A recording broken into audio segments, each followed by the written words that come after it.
తన సొంత ఊర్లో మీరు కూడా, ఇప్పుడు మాకు వదిలేయండి, మీకు చెప్తాను, మా కులంలో మాకు ఎవడు గౌరవం ఇవ్వడే, మా ఊర్లో మమ్మల్ని ఎవడు పట్టించుకోడు. కాబట్టి ప్రభు ఎప్పుడో ఈ మాట చెప్పేశారు. మరి ఆయన తెలివి తక్కువ అనుకుంటారా? మా ప్రభు ఎప్పుడో చెప్పారు, మా ఊర్లోనా మా కులంలోనే మాకు గౌరవం. చెప్పండి, అది ఆయన చెప్పింది ఆ ఉద్దేశంతో కాదు, మనకు నచ్చిన ఉద్దేశం. ఆ మాట అలాగ తీసేసుకుని ఏ ప్రవక్త కూడా తన స్వగ్రామమున గౌరవింపబడ్డాడు అన్న మాట అది తీసుకొని ఉండిపోకూడదు. అక్కడ చాలా విషయాలు ఆయన చెప్పారు. ఏంటని, ఎందుకు గౌరవించబడడు? తన ప్రజలు తన యొక్క తప్పుడు ఆలోచనలతో ఉన్నారు కాబట్టి, ఆ వ్యక్తిని హుందాతనంగా చూడలేకపోయారు కాబట్టి ఆ గౌరవం ఆయన పొందలేదు. ఆయన రక్షకునిగా వారు గుర్తించలేకపోయారు కాబట్టి ఆయన అందుకే ఏం చేశారు? వారి అవిశ్వాసానికి గాను ఆయన ఆ ఊర్లో ఏ అద్భుతం. అర్థమైందా? నష్టపోయింది ఎవరు? ఆ ప్రజలే. ఆయన వారు గుర్తుగా ప్రభువుగా గుర్తించలేకపోయారు కాబట్టి అక్కడ ఆయన ఆ విషయం చెప్పారు. మనం కూడా మనం సంతృప్తి పరచుకోవడానికి చెప్పాను కదా, మనం సాటిస్ఫై చేసుకోవడానికి ప్రభు ఎప్పుడో చెప్పారు లేరా నాకు వ్యతిరేకత వస్తుందని. మా ఊరేలే మా కులం వాళ్ళే నన్ను ఎప్పుడు కూడా గురువుగా లేకపోతే ఒక పెద్దగా గుర్తించరు. యేసు ప్రభు ఎప్పుడో చెప్పేశారు. కాదు అలా విశ్వాసం లేకుండా జీవించినందుకు, అలా ప్రభువుగా రక్షకుడుగా వారు గుర్తించినందుకు వారు జీవితంలో ఏ అద్భుతం ప్రభువు చేయలేదు. కాబట్టి ప్రియమైన దేవుని బిడ్డలారా, ప్రియమైన సహోదరులారా, ఆయన ప్రేమించి సేవించడం అంటే ఆయన మాటలు ఆ విధంగా యథార్థంగా తీసుకొని నిన్ను నువ్వు ప్రేమించుకున్నట్లు నీ పొరుగు వారు ప్రేమించు అని వల్లించడానికి చాలా సులువుగా ఉంటుంది చెప్పడానికి, కానీ అది పాటించటంలో కష్టంగా ఉంటుంది. కానీ ప్రభువు నేర్పిన విధానం చాలా సులువుగా ఉంటుంది. క్షమించమన్నారు ప్రభువు, నీ పొరుగు వారిని క్షమింపము, నిన్ను హింసించు వారి కొరకు ప్రార్థన చేయము. చాలా సులువైన పని. క్షమించడం కూడా ఎన్నిసార్లు క్షమించమన్నారు? 770 సార్లు. మామూలు కాదు. 770 సార్లు అంటే అంతము లేకుండా క్షమించ సులువే కదా మరి, చాలా సులువు. ఈరోజు తగువాయడం మరలా రేపు చెప్పండి ఏడు చేయాలి, క్షమించాలి. ఈరోజు తగువాయడం గొడవపడ్డం మళ్ళీ రేపు కూడా క్షమించాలి, అంతే. క్రైస్తవ ధర్మం ప్రకారం, దేవుని ఆలోచన ప్రకారం, సిద్ధాంతం ప్రకారం మనం ఒకరిని ఒకరు క్షమించాలి, ఒకరినొకరు ప్రేమించాలి. మన గొడవలు మన తగువులు ఏంటంటే ఎప్పుడు చిన్న తగువులే మనం తగువులు ఆడుకుంటాం, పెద్ద తగువులే ఉండవు. కుక్క కోసం, కోడి కోసం, అంతే కదా. ఈ ఈదులో నీళ్ళ కోసం మా ఇంటి సైడ్ నీళ్ళు పారేసిందే గొడవ, అంతే. ఇంకంతకుమించి ఏముంటాయి కదా. మా గిన్నె అదే ఇలాగుంది, అక్కడికి వెళ్ళిపోయింది, ఇక్కడ ఉండాలి, అంతకుమించి ఏమి లేవు గొడవలు. ఏం గొడవలు ఉంటాయి? కాకపోతే ఏవో చిన్నవి. కానీ ఆ గొడవలు ఎంతవరకు తీసుకెళ్తాం? పట్టించుకోము. ఇంకా వాళ్ళు ఈ లోకంలో ఉన్నట్లుగానే పట్టించుకో. వాళ్ళకి మాకు మాటలు లేవండి. ఇప్పుడేంటి నష్టం ఏంటి? ఎందుకు మాట్లాడుకోవట్లేదు? మాట్లాడుకోకపోవటం వలన, ఒకరిని ఒకరు క్షమించుకోకపోవటం వలన నువ్వు మోక్షాన్ని కోల్పోతూ ఉంటావు. దేవుని ప్రేమించి సేవించడం అంటే ప్రభువును ప్రేమిస్తున్నానని చెప్పి నీ తోటి వారిని నువ్వు క్షమించలేకపోయినట్లయితే నీవు పెద్ద అబద్ధీకుడు అని పునీత యోహాను గారు రాసిన లేఖలో చెప్తారు. ఎవడైనా కనపడని దేవుణ్ణి ప్రేమిస్తున్నానని చెప్పి తన తోటి వారిని తన తోటి సహోదరుని ప్రేమించకపోయినట్లయితే వాడు పెద్ద అబద్ధీకుడు అన్నారు. మనందరం అబద్ధాలు చాలా బాగా చెప్తాం కదా. ప్రభు అంటే చాలా ప్రేమ చూపిస్తాం, మాకు దేవుడు అంటే చాలా ఇష్టమండి. విశ్వావందన ఏంటమ్మా నన్ను పలకరిస్తుంది ఇలాగా? నన్ను పలకరించకండి, నిద్రపోతున్నారు వాళ్ళు. విశ్వావందన చెప్పండి. విశ్వావందన. హల్లెలూయా, హల్లెలూయా, హల్లెలూయా, హల్లెలూయా, హల్లెలూయా, హల్లెలూయా, హల్లెలూయా, హల్లెలూయా. కాబట్టి ప్రియమైన సహోదరులారా, ఈ మాటల అర్థాన్ని మీకు ఇంకా నేను వివరిస్తూ ఉన్నాను. ఏంటది? ఆదామునందు అందరూ మరణించారు, కానీ క్రీస్తునందు అందరూ బ్రతికించబడతారు. మనం క్రీస్తునందు బ్రతికించబడాలంటే ఆయన సరైన విధంగా తెలుసుకోవాలి. ఆయన్ని ప్రేమించాలి, ప్రేమించటం అన్నది, సేవించటం అన్నది చాలా సులువైన కార్యం. ఆయనే మనకు చాలా రకాలైనటువంటి అవకాశాలు కల్పించారు. క్షమాగుణం గురించి ఆయనే చెప్పారు, నీ తోటి వారిని క్షమించు. ఎన్నిసార్లు? 70 సార్లు. ప్రేమించటం కూడా ఏ విధంగా చెప్పారు? నీ ఎడమ చెంపపై కొట్టువానికి కుడి చెంపను కూడా చూపించమన్నారు, ఓర్చుకోమన్నారు, సహనం వహించమన్నారు, ప్రేమించమన్నారు. కాబట్టి ప్రియమైన సహోదరి సహోదరులారా, దేవుని రాజ్యం చేరాలంటే, ప్రభువు ప్రసాదించేటువంటి నిత్య జీవితం మనం సొంతం చేసుకోవాలంటే, క్రీస్తునందు మనం బ్రతికించబడాలంటే, ప్రభుని రాజ్యం చేరాలంటే పరిశుద్ధ మరియమ్మ గారు మనకు ఆదర్శం. ఆ తల్లి మన గ్రామ దేవత, లేకపోతే గ్రామ ఎల్పేల్పు. ఈరోజు మనం పండుగ చేసుకుంటున్న మోక్షారోహణ మాత మనకు ఆదర్శప్రాయురాలు. ప్రభువును తెలుసుకున్నది, ప్రభువును ప్రేమించి సేవించింది. ప్రభువును ప్రేమించి సేవించింది.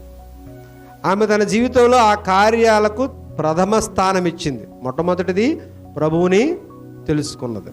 ఇదిగో నేను ప్రభువు దాసురాలను,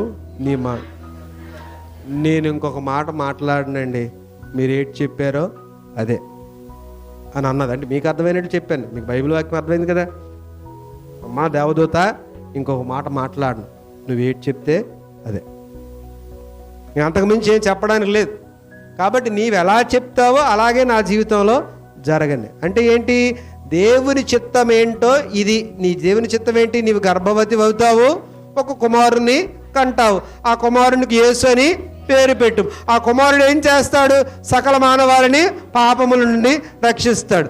ఇదే నీకు టార్గెట్ అని ఆ దేవదూత చెప్పగానే, ఓకే నీ చిత్తమే, నువ్వు ఎలా చెప్తే అలా. అదే దేవుని తెలుసుకుంది. ఇంకా ఆమెకు దేవుని చిత్తం ఏంటి? దేవుని ప్రణాళిక ఏంటి?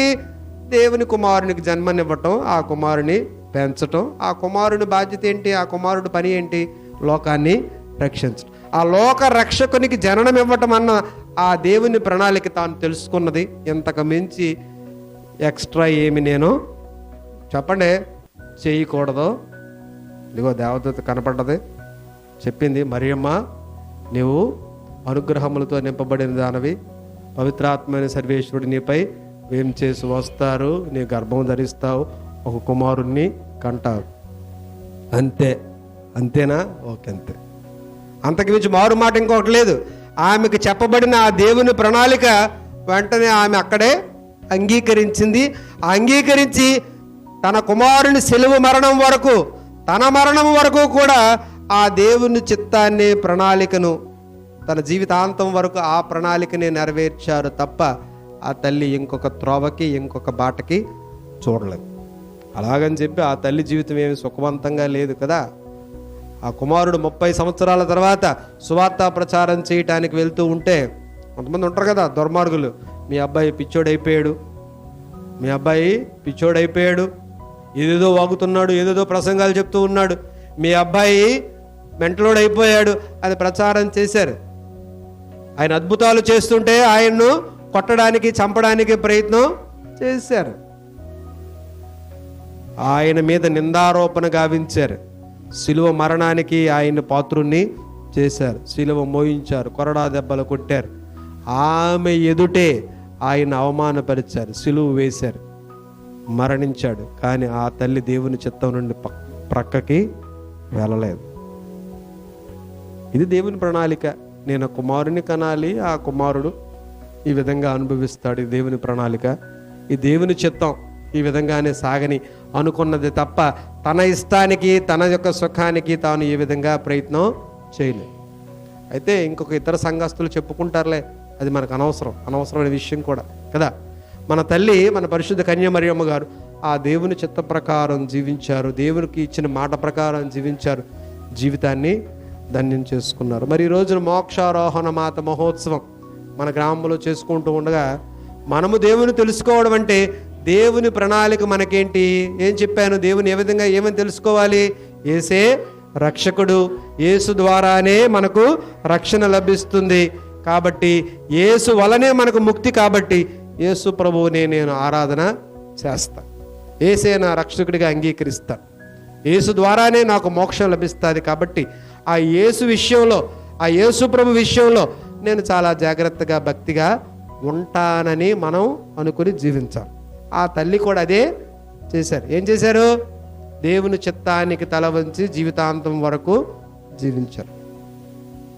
దేవుని ప్రణాళిక ప్రకారం జీవించింది, తన జీవితాన్ని ధన్యం చేసుకుంది. అంతే తప్ప తనకు నచ్చినట్లుగా తాను ఎప్పుడు కూడా జీవించలేదు, జీవించే అవకాశం ఆ తల్లి తీసుకోలేదు. ఆ తల్లి పెళ్ళిళ్ళకి వెళ్ళింది, ఆ కుమారునితో పెళ్ళిళ్ళకి వెళ్ళింది, కార్యాలకు వెళ్ళింది, ఎంతోమందిని సందర్శించుంటుంది, ఎంతోమంది దగ్గరికి వెళ్ళి ఉంటుంది. కానీ ఈ దేవుని చిత్తాన్ని దాటి మాత్రం ఆ తల్లి ఏ పాపము చేయలేదు. పాపము సోకకుండా దేవుని ప్రణాళిక ప్రకారం జీవించింది, దేవుని మెప్పించింది. కాబట్టి ప్రభు వాగ్దానం చేసినట్లుగా ఏంటమాట, క్రీస్తునందు అందరూ చెప్పండి బ్రతికింపబడుదురు అన్న వాగ్దానం ఆ తల్లి జీవితంలో కూడా జరిగింది. ఆత్మ శరీరాలతో తల్లి మోక్షానికి ఎత్తబడింది. కారణం యేసంటే ఎవరు ఆమె తెలుసుకున్నారు కాబట్టి, దేవుడంటే ఎవరు ఆమె తెలుసుకున్నారు కాబట్టి, ప్రభువు యొక్క ప్రణాళిక ఏంటో తాను తెలుసుకున్నది కాబట్టి ఆ ప్రణాళిక ప్రకారం తన జీవితాన్ని జీవించింది. రెండో మాట, మూడో మాట ఏంటి? ఆయనను ప్రేమించి సేవించడం. ఆ పరిశుద్ధ మరియమ్మ గారు ఈ విషయంలో కూడా చాలా జాగ్రత్తగా తన బాధ్యత నెరవేర్చారు. తాను దేవుని చిత్తం నెరవేర్చడమే కాకుండా తన తోటి వారిని ప్రేమించటంలో, తన తోటి వారికి సేవ చేయటంలో, ఆ దేవుని ప్రేమించటంలో, దేవుని చిత్తాన్ని ప్రేమించటంలో చాలా శ్రద్ధ కనపరిచారు. తాను గర్భవతిగా ప్రకటించబడినప్పటికీ కూడా తన చుట్టమైన ఎలిజబెతమ్మను చూడటానికి త్వరితముగా ప్రయాణమై వెళ్ళి సహాయం చేశారు. ఎన్ని నెలలు? బైబిల్ తెలియదు, 3 నెలలు కదా. 3 నెలలు ఆ ఎలిజబెతమ్మ గారికి మరీ తల్లి సహాయం. ఎవరు పిల్లలేదు, చెప్పలేదు. కావాలంటే చూడు, నీకు డౌట్ ఉంది, మీ చుట్టమైన ఎలిజబెతమ్మ కూడా గర్భవతి ఇప్పుడు 6వ మాసం, కావాలంటే వెళ్ళి చూడు అని దేవదూత అనగానే చక్కగా సర్దుకొని ఆ అమ్మ దగ్గరికి వెళ్ళి సేవ చేసింది. ఎవరు చెప్పలేదు, సేవ చేయమని ఎవరు ఆ తల్లికి పెళ్ళికి రమ్మని ఆహ్వానం ఇచ్చారు కానాపల్లి గ్రామస్తులు కదా. వెళ్ళింది కుమారునితో, శిష్యులతో, అందరితో పాటు పెళ్ళికి వెళ్ళింది. అక్కడ ద్రాక్షారసం లేదు అని తెలియగానే యోహాను శుభవార్త 2వ అధ్యాయంలో, కుమారా వారికి ద్రాక్షారసం లేదు, అయిపోయింది అన్నదేంటి? బైబిల్ చెప్పేటప్పుడు బైబిల్ చెప్పండి, మనం మాట్లాడుకున్నప్పుడు మనం మాట్లాడుకుందాం. ద్రాక్షారసం లేదు. అప్పుడు వెంటనే ప్రభు అక్కడ అద్భుతం చేశారు. అక్కడ అవసరాన్ని గుర్తించింది ఆ తల్లి. అక్కడ వారికి లేని లోటును గమనించింది, వారికి తక్కువైనటువంటి విషయాన్ని గమనించి ఇప్పుడు ఆ కుమారునికి తెలియచేసింది. అవసరాలలో ఉన్నటువంటి ఆ అవసరాన్ని గమనించి ఆ తల్లి వారికి సహాయం చేసింది. ప్రభువును తెలుసుకొని ప్రేమించి సేవించడం అంటే తన తోటి వారికి, అవసరాలలో ఉన్న వారికి అవసరాన్ని గమనించి ఆ తల్లి వారికి సహాయం చేసింది. మూడో విషయం మనకు తెలుసు, ప్రభు మరణించిన తర్వాత ఆందోళనతో ఉన్నటువంటి శిష్యులకు ఆ తల్లి వారి దగ్గరే కూర్చొని పవిత్రాత్మ సర్వేశ్వరుని కొరకై ప్రార్థన చేసింది. అపోస్తుల కార్యాలు 2వ అధ్యాయం తర్వాత చూసుకోవచ్చు.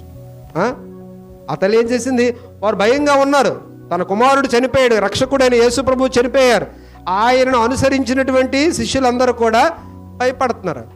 వాళ్ళకు ధైర్యం చెప్పడానికి ఆ తల్లి వారి ప్రక్కనే కూర్చోండిరా, భయపడకుండా కూర్చొని, నేనున్నాను, నా రక్షకుడు, నా ప్రభువు మనకు వాగ్దానం చేసినట్లుగా ఆయన మనకు పవిత్రాత్మను ఇస్తారు, మీరు భయపడకండి, కూర్చొని ప్రార్థన చేయండి అని అందరితో కూర్చొని ఆ తల్లి ప్రార్థన చేసింది. వారి పైకి పవిత్రాత్మ అనే సర్వేశ్వరుడు అగ్ని నాలుకల రూపంలో వేంచేసి వచ్చారు.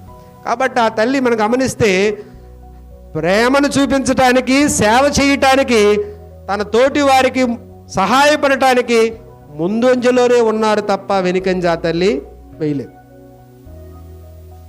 ఎవరికైనా సాయం చేయాలంటే మనం 1,00,000 లెక్కలెడతాం కదా. పుణ్యం చేయాలంటే ఖర్చు అవుతుందా, ఖర్చు అవదా? చెప్పండి, అవుతుందా? ఎవరు అవదా అన్నారు ఇక్కడ? చెప్పండి, అవుతుందా అవ్వదా? పుణ్యం చేయాలంటే ఖర్చు అవుతుందా, ఖర్చు అవదా? తగులాడే అమ్మ చెప్పు, అవుతుంది కదా. పుణ్యం కావాలంటే ఖర్చు అవుతుంది, పుణ్యం కావాలంటే లెక్కలెట్టుకోకూడదు. లెక్కలు కొంతమంది మనం లెక్కల మాస్టర్లు అయిపోతాం.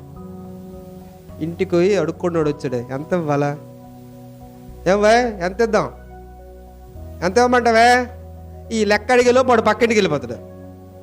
అర్థమైందా లేదా? రేపు మన గుడికి రంగులేద్దాం అని పెద్ద ఫాదర్ గారు చెప్పారు. అవును మంచిదే, పెద్దలందరూ కూర్చుండయ్యా. కూర్చున్నారు. ఎంత వేసుకుందాం రా ఇంటికి, ఈ గొడవాడి వీళ్ళు గొడవాడుకొని ఎంత వేసుకోకుండా ఇంటికి వెళ్ళిపోతాం. వాళ్ళ ఇంటికి వెళ్ళి బొక్కడు వేసుకుంటారు. యెహోవావందన చెప్పండి, యెహోవావందన. ఈ డిస్కషన్ల వల్ల, మీటింగుల వల్ల ఏ పుణ్యము జరగదు. మీకు ఏంటి అర్థమైందో? అర్థమైంది. మీరు సంతోషపడిపోయారు. పెద్దల ఫాదర్ తిట్టేశారు కదా, అబ్బా పెద్దలు తిట్టారు, పెద్దల ఫాదర్ ఒక మాట అనేసారు కాబట్టి వీళ్ళు సంతోషపడిపోతారు. దాని ఉద్దేశం అది కాదు. ఏదైనా మంచి చేయాలంటే మీటింగ్ ఎట్టుకొని సమావేశం ఎట్టుకుంటామంటే పని అవదు. పుణ్యం చేయాలనుకుంటే చేయటమే. అదే రంగులు ఏమన్నారా, తలా ఒక సాయం చేయండి రా, అయిపోయింది. దానికి మీటింగ్ ఎట్టుకొని అందరం కూర్చొని ఎంత ఏటెంత అనేసరికి ఏట్లోకి వెళ్ళిపోద్ది విషయం కదా. విషయం పక్కన ఏరున్నట్లుంది, ఏట్లోకి వెళ్ళిపోద్ది తప్ప ఆ విషయం నెరవేరదు. నెరవేరాలంటే మంచి మనసుతో అప్పుడే స్పందించి పని చెయ్యి. మన ఇంటికి చెప్పాను కదా, ఆశ్రయం కొరకు సహాయం కొరకు వస్తారు, తలుపు కొడతారు, లేకపోతే అడుగుతారు.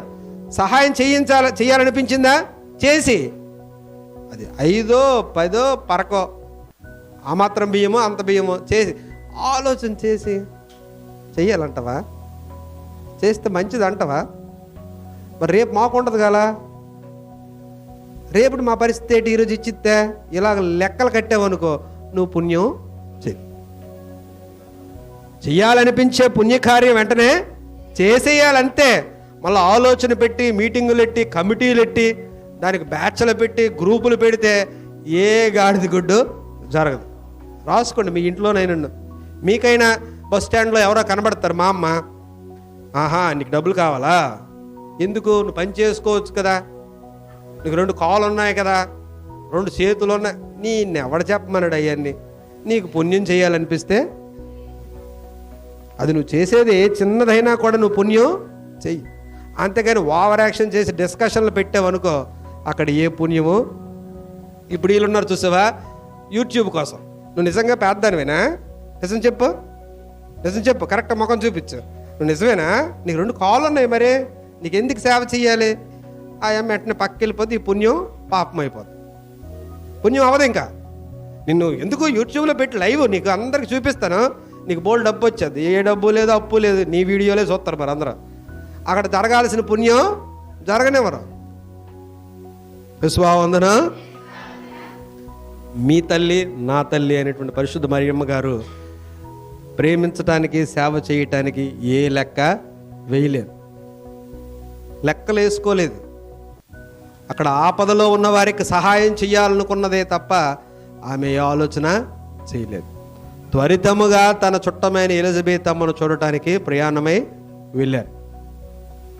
ఆపదలో ఉన్నటువంటి, అవసరాలలో ఉన్నటువంటి కానాపల్లి వివాహ సమయంలో వారికి ద్రాక్షారసంగా నీటిని మార్చమని తన కుమారునికి ప్రాధేయపడింది తప్ప అక్కడేమీ ఆలోచన చేయలేదు. వీళ్ళకి చేస్తే నాకేటవుతుంది, పరువు పోయేది ఆలదు కదా అని అనుకోలేదు.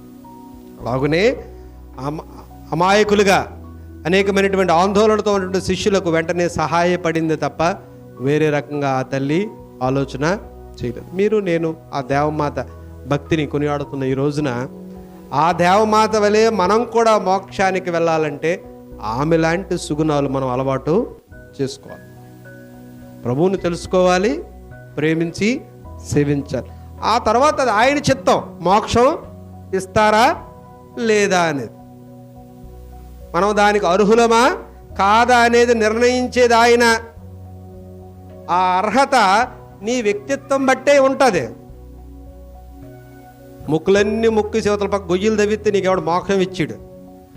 ప్రతి ఆదివారం వెళ్ళిపోయాను ఏంటండి చెప్పండి, ప్రతి ఆదివారం వెళ్ళిపోయాను, పెద్ద ఫాదర్, నాకు ఈ ఫాదర్ ఏంటి, ఎంతోమంది ఫాదర్లు తెలుసు అని చెప్పుకున్నంత మాత్రం మోక్షం ఏమి నీకు? దేవుని మనసు ఎరిగి మంచి వ్యక్తిగా నీవు జీవిస్తేనే ప్రభు నీకు మోక్షాన్ని ఇస్తాడు.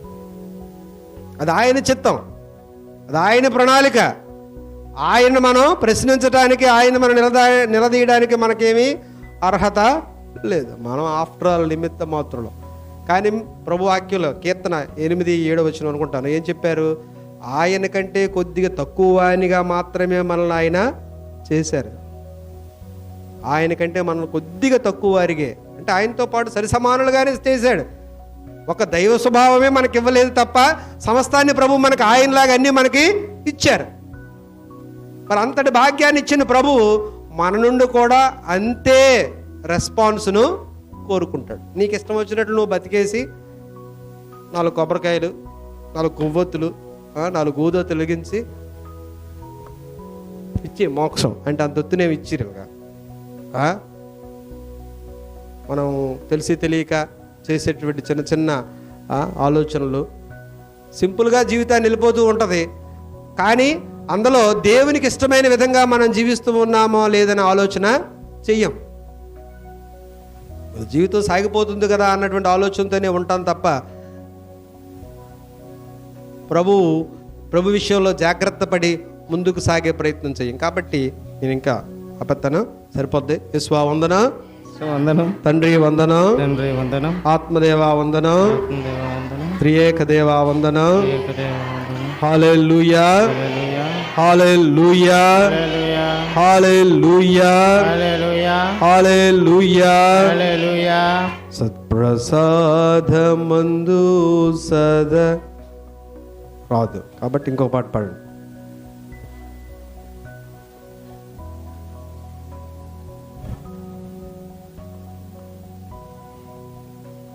ఇది ఒక పాట పాడండి. మీరు మీకు వచ్చిన పాట ఒకటి పాడి మనం ఆరాధనను కొనసాగించుకుందాం. హృదయము నిండా నీ ఉంటే వేరే వ్యక్తికి చోటేది, నా జీవితమంతా నీ ఉంటే వేరే ధ్యాసకు తావేది.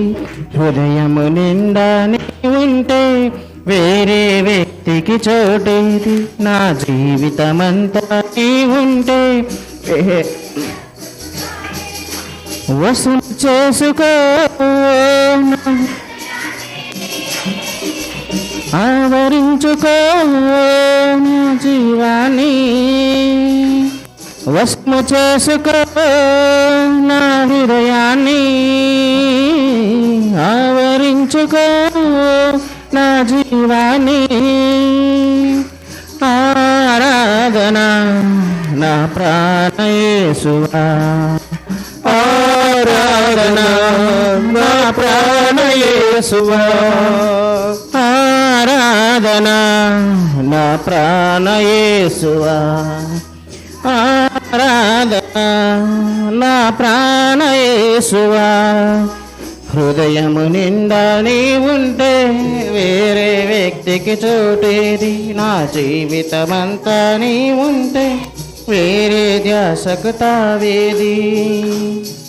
నీకోసం నేనేమి చేశానని ఇంతటి భాగ్యమయ్యా, నాకింతటి భాగ్యమయ్యా. నీకోసం నేనేమి చేశానని ఇంతటి భాగ్యమయ్యా, నాకింతటి భాగ్యమయ్యా. నీ మనసును గ్రహించలేని బలహీనుడనయ్యా, నీ మనసును గ్రహించలేని బలహీనుడనయ్యా. నా యేసయ్యా, నా యేసయ్యా, నా యేసయ్యా, నా యేసయ్యా. వశము చేసుకో ఆవరించుకో నా జీవాన్ని, వశము చేసుకో ఆవరించుకో నా జీవాన్ని. ఆరాధన నా ప్రాణ యేసువా, ఆరాధన నా ప్రాణ యేసువా, ఆరాధన నా ప్రాణ యేసువా, ఆరాధన నా ప్రాణ యేసువా. హృదయము నిండా నీ ఉంటే వేరే వ్యక్తికి చోటేది, నా జీవితమంతా నీ ఉంటే వేరే ధ్యాసకు తావేది.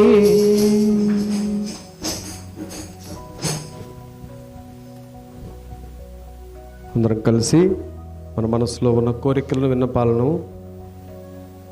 సత్ప్రసాద రూపంలో మన మధ్యకు ఏం చేసి వచ్చిన ప్రభువు ముందు విన్నవించుకుందాం. సర్వశక్తిమంతుడు, మహోన్నతుడైన ఓ సర్వేశ్వర, మమ్ములను మా కుటుంబాలను అధికంగా ఆశీర్వదించండి. ప్రత్యేక విధంగా ఈ రోజున మోక్షారోహణ మాత అయినటువంటి మీ తల్లిని జ్ఞాపకం చేస్తూ ఉండగా, ఆ మోక్షారోపణాన్ని మేము జ్ఞాపకం చేసుకుంటూ ఉండగా, ఆమె వలె మేము కూడా మీతో పాటు లేవనెత్తబడటానికి, మీ సన్నిధి చేరటానికి కావలసిన భాగ్యాన్ని మాకు అందరికీ దయచేయండి. మా జీవిత కర్తవ్యమైన మిమ్మల్ని తెలుసుకుని ప్రేమించి సేవించడానికి కావలసిన మంచి మనస్సును, విశ్వాసాన్ని, మీ ఎడల నమ్మకాన్ని మాకు దయచేయండి. మిమ్మల్ని ప్రేమించిన విధముగానే మా తోటి వారిని కూడా ప్రేమించడానికి కావలసిన అనుగ్రహాన్ని దయచేయండి. మా కుటుంబాలలో ఆరోగ్యాన్ని ఇవ్వండి. అనారోగ్యంతో బాధపడే వారికి స్వస్థతనివ్వండి. వివాహం కొరకు ఎదురు చూస్తున్న బిడ్డలకు వివాహాలు స్థిరపడేలాగున, వారి జీవితాలు స్థిరపడేలాగున దీవించండి. అలాగనే ఉద్యోగ ప్రయత్నాలు చేస్తూ మీకు మొరపెట్టి అడుక్కుంటున్న, వేడుకుంటున్న బిడ్డల మనవలన్నింటినీ కూడా ఆలకించండి. ఆ యువతీ యువకులందరూ వారు ఆశించు జీవితాలలో స్థిరపడటానికి కావలసిన వరాలు, అనుగ్రహాలు దయచేయండి. మా గ్రామ పెద్దలను, మా కుటుంబాలన్నింటినీ కూడా ఆశీర్వదించండి. అందరికీ ఆరోగ్యాన్ని ఇవ్వండి, శాంతి సమాధానమును దయచేయండి. మా విచారణ గురువులను ఆశీర్వదించండి. వారు చేయ పని పాటలను చేపట్టే కార్యాలన్నింటినీ విజయవంతం చేయండి. మా ఉపదేశులను, వారు చేస్తున్న సువార్త పరిచర్యలను దీవించండి. వారు ప్రజలను దేవుని వైపు నడిపించడానికి, గురువు సహాయకులుగా తమ కార్యాలు చక్కగా చేయటానికి కావలసిన జ్ఞానము, ఆలోచన, శక్తిని వారికి దయచేయండి. అలాగనే ఓ సర్వేశ్వర, ఇక్కడ చేరిన మమ్మందరిని దీవించి మాకందరికీ మీ ఆత్మవరాల అనుగ్రహాలు ప్రసాదించండి. సమస్యలతో ఉన్నటువంటి భార్యాభర్తలు, కుటుంబాలను కూడా మీకు అర్పిస్తూ ఉన్నాం. ఆ సమస్యలు తొలగి వారు ఏకమయ్యేటట్లుగా దీవించండి. అలాగనే గొడవలతో, మనస్పర్ధలతో, అసూయ ద్వేషాలతో ఉన్న కుటుంబాలను కూడా ఐక్యపరచండి. వారి మధ్యన శాంతి సమాధానాన్ని ఏర్పాటు చేయండి. ఈరోజు మేము తలపెట్టిన ఈ కార్యక్రమం మరీ విజయవంతంగా జరిగేటట్లుగా, మా గృహాలలో శాంతి, సమాధానము, ఆనందము, ఆరోగ్యం వెల్లివిరిసేటట్లుగా దీవించండి. ఈ మనవులు మనాదురైన యేసుక్రీస్తు ద్వారా వేడుకొనుచున్నాము తండ్రి. శిరమును వంచుడి వినయముతోడ నీ మహాయాద్భుత వరవాహినికి శిరమును వంచుడి వినయముతోడా.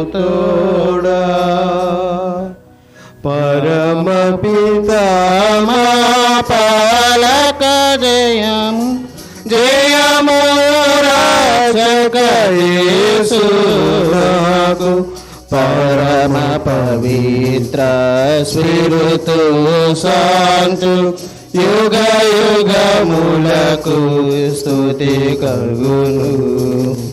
శిరమును వంచుడి వినయముతోడ నీ మహాయాద్భుత వరవాహినికి శిరమును వంచుడి వినయముతోడ. నూతన ఆరాధన ప్రజ్వలింప గుప్తము నిందు పాదవ పందం పంచేంద్రియములు గ్రహించగలుగున విశ్వాసమేగా దైవ రహస్యం. శిరమును వంచుడి వినయముతోడ నీ మాయాద్భుత వరవాహినికి శిరమును వంచుడి వినయముతోడా. పరలోకము నుండి మీ ప్రజలకు దివ్యాహారము నిశ్చితిరి. ఇందులో మాధుర్యము, నిండి ఉన్నది. ప్రార్థించుదము. ఓ సర్వేశ్వర, ఈ దేవద్రవ్యానుమానము ద్వారా మీ పాటుల జ్ఞాప చిహ్నమును మా కోసంగా చిత్తగించితిరే. మీ దివ్య శరీర రక్తముల పరమ రహస్యములను మేము భక్తి శ్రద్ధలతో పూజింపను. మా రక్షణ ఫలితములు మేము నిరంతరము చవి చూడను. యుగ యుగములు జీవించుచు పాలించి ఏలిన వారా మాకు అనుగ్రహించండి. ఆమేన్.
దేవుడు స్తుతింపబడునుగాక. దేవుని పరిశుద్ధ నామము స్తుతింపబడునుగాక. నిజ దేవుడను నిజ మనుష్యుడైన యేసు క్రీస్తువు స్తుతింపబడునుగాక. యేసువి యొక్క నామము స్తుతింపబడునుగాక. యేసువి యొక్క మికిలి పరిశుద్ధ హృదయము స్తుతింపబడునుగాక. అతని మిక్కిలి పవిత్ర రక్తము స్తుతింపబడునుగాక. పీఠము యొక్క మిగుల పరిశుద్ధ దేవద్రవ్యానమందు యేసువు స్తుతింపబడునుగాక. ఓదార్చువారైన పవిత్రాత్మ స్తుతింపబడునుగాక. దేవుని గొప్ప తెలియగు మిక్కిలి పరిశుద్ధ మరియమ్మ స్తుతింపబడునుగాక. ఆమె యొక్క మహిమ గల మోక్షారోపణము స్తుతింపబడునుగాక. ఆమె యొక్క పరిశుద్ధమును నిష్కలంకమునైన ఉద్భవము స్తుతింపబడునుగాక. కన్యకైను తల్లినైన మరియమ్మ యొక్క నామము స్తుతింపబడునుగాక. ఆమె యొక్క మహావిరక్త భర్తకు పునీత జోజప్ప స్తుతింపబడునుగాక. తన దూతల యందును తన పునీతుల యందును దేవుడు స్తుతింపబడునుగాక.